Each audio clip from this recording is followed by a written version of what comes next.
Hi അസ്സലാമു അലൈക്കും. ഇന്നത്തെ നമ്മുടെ സ്പെഷ്യൽ ഒരു വെറൈറ്റി എഗ് റെസിപ്പിയാണ്. നമ്മുടെ വീഡിയോ കണ്ടുകൊണ്ടിരിക്കുന്ന സമയത്ത് ഈ റെസിപ്പി ഇഷ്ടപ്പെടുകയാണെങ്കിൽ ലൈക്ക് ചെയ്യണേ. അതുപോലെ ഈ വീഡിയോ ആദ്യമായി കാണുന്നവരെങ്കിൽ പ്ലീസ് ഒന്ന് സബ്സ്ക്രൈബ് ചെയ്യണേ. ഞാനിവിടെ ആദ്യം തന്നെ ഒരു 8 മുട്ട പുഴുങ്ങിയെടുക്കുകയാണ്. അതിലേക്ക് മുട്ട വേവാൻ വേണ്ടി 1 ടീസ്പൂൺ ഉപ്പ് ചേർക്കാം. ഇനി മുട്ട അവിടുന്ന് വേവട്ടെ. ഈ സമയത്ത് നമുക്കൊരു മസാല തയ്യാറാക്കാം. അതിനായി ഞാനിവിടെ 2 ഉള്ളി ചോപ്പ് ചെയ്ത് വെച്ചിട്ടുണ്ട്. കൂടെ തന്നെ 2 പച്ചമുളക്, ഒരു ചെറിയ പീസ് ജിഞ്ചർ, 7-8 അല്ലി ഗാർലിക്ക് ഇവ എടുത്തിട്ടുണ്ട്. ഇവ നമുക്കൊന്ന് ചതച്ചിട്ട് വരാം.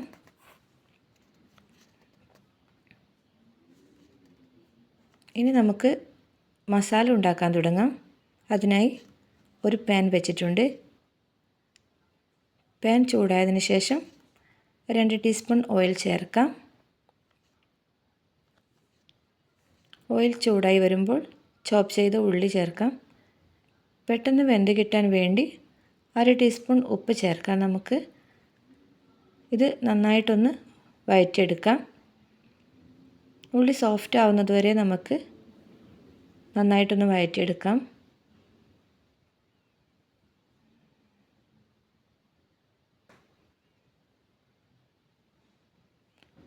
നന്നായിട്ട് ഉള്ളി സോഫ്റ്റ് ആയതിനു ശേഷം അതിലേക്ക് നമുക്ക് ചതച്ച് വെച്ച പച്ചമുളക്, ഗാർലിക്, ജിഞ്ചർ ഇവ ചേർത്ത് ഒന്നുകൂടി നന്നായി വഴറ്റാം.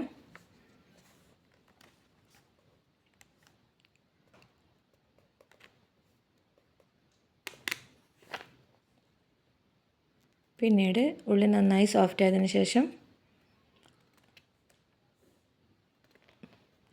നമുക്കതിലേക്ക് ഒരു 1/4 ടീസ്പൂൺ മഞ്ഞൾപ്പൊടി, 1/2 ടീസ്പൂൺ ഗരം മസാല,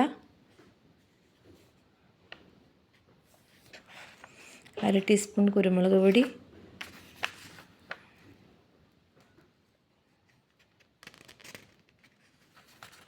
ഇവ ചേർത്ത് അതിൻ്റെ പച്ചമണം മാറുന്നത് വരെ ഒന്നുകൂടെ നന്നായി വഴറ്റാം.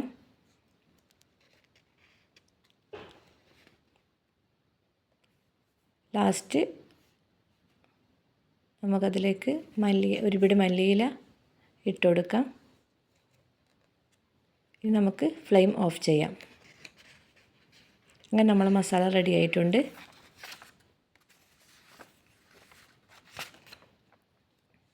ഇതിനിടയിൽ നമ്മൾ വേവിക്കാൻ വെച്ച എഗ്ഗ് റെഡി ആയിട്ടുണ്ട്.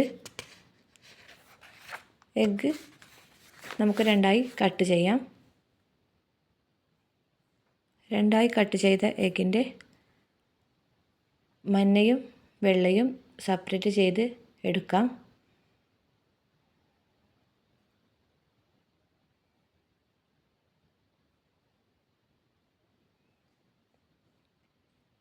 സെപ്പറേറ്റ് ചെയ്തെടുത്ത മഞ്ഞ നമുക്ക് ഉള്ളി മസാലയിലേക്ക് ചേർത്ത് കൊടുക്കാം. അതിനുശേഷം രണ്ടും കൂടി നന്നായിട്ട് മിക്സ് ചെയ്ത് കൊടുക്കുക.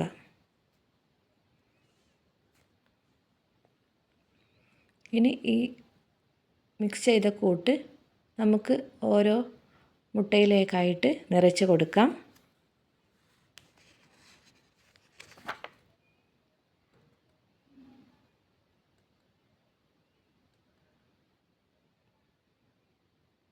മുട്ട കഴിക്കാത്ത കുട്ടികൾക്കൊക്കെ വളരെ കൂടുതൽ ഇഷ്ടത്തോടെ കഴിക്കുന്ന ഒരു റെസിപ്പിയാണ്. ഇങ്ങനെയും നമുക്ക് അവർക്ക് ചെയ്തു കൊടുക്കാം.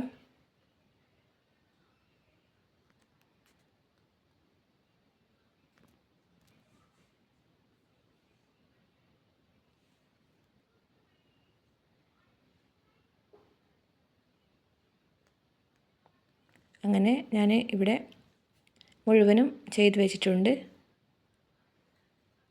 നമുക്ക് വീണ്ടും ഒരു പാൻ അടുപ്പിൽ വെക്കാം. ഇതിലേക്ക് നമുക്ക് ഓയിൽ ബ്രഷ് ചെയ്ത് കൊടുക്കാം. പിന്നീട് ഞാൻ ഒരു മുട്ട ബീറ്റ് ചെയ്ത് വെച്ചിട്ടുണ്ട്. ബീറ്റ് ചെയ്ത് വെച്ച മുട്ട നമുക്ക് അതിലേക്ക് ഓരോ ടീസ്പൂൺ വീതം നമുക്കതിലേക്ക് ഒഴിക്കാം. ഒഴിച്ച ഉടനെ തന്നെ ഒഴിച്ച ഉടനെ തന്നെ നമ്മൾ എന്ത് ചെയ്യണം, ഉണ്ടാക്കി വെച്ച മുട്ടേൻ്റെ ഇത് നമ്മൾ അതിലേക്ക് ഓരോന്നായിട്ട് അപ്പോൾ തന്നെ വെച്ച് കൊടുക്കണം.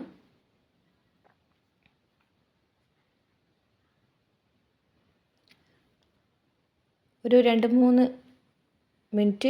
മിനിറ്റ് നമുക്കത് വേവിക്കാം.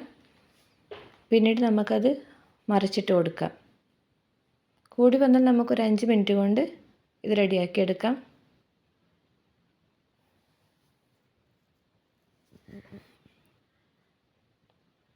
എല്ലാം ഒന്ന് മറിച്ചിട്ടതിന് ശേഷം അടിഭാഗവും ഒന്ന് വെന്ത് വന്നതിന് ശേഷം നമുക്കത് അടുപ്പിൽ നിന്ന് മാറ്റാം. പിന്നെ അത് ഓരോന്നായിട്ട് എടുക്കുകയാണ്. അങ്ങനെ നമ്മുടെ മുട്ട റെസിപ്പി ഇവിടെ റെഡി ആയിട്ടുണ്ട്. എല്ലാവരും ഒന്ന് ട്രൈ ചെയ്ത് അഭിപ്രായം കമൻറ്റ് ചെയ്യണേ.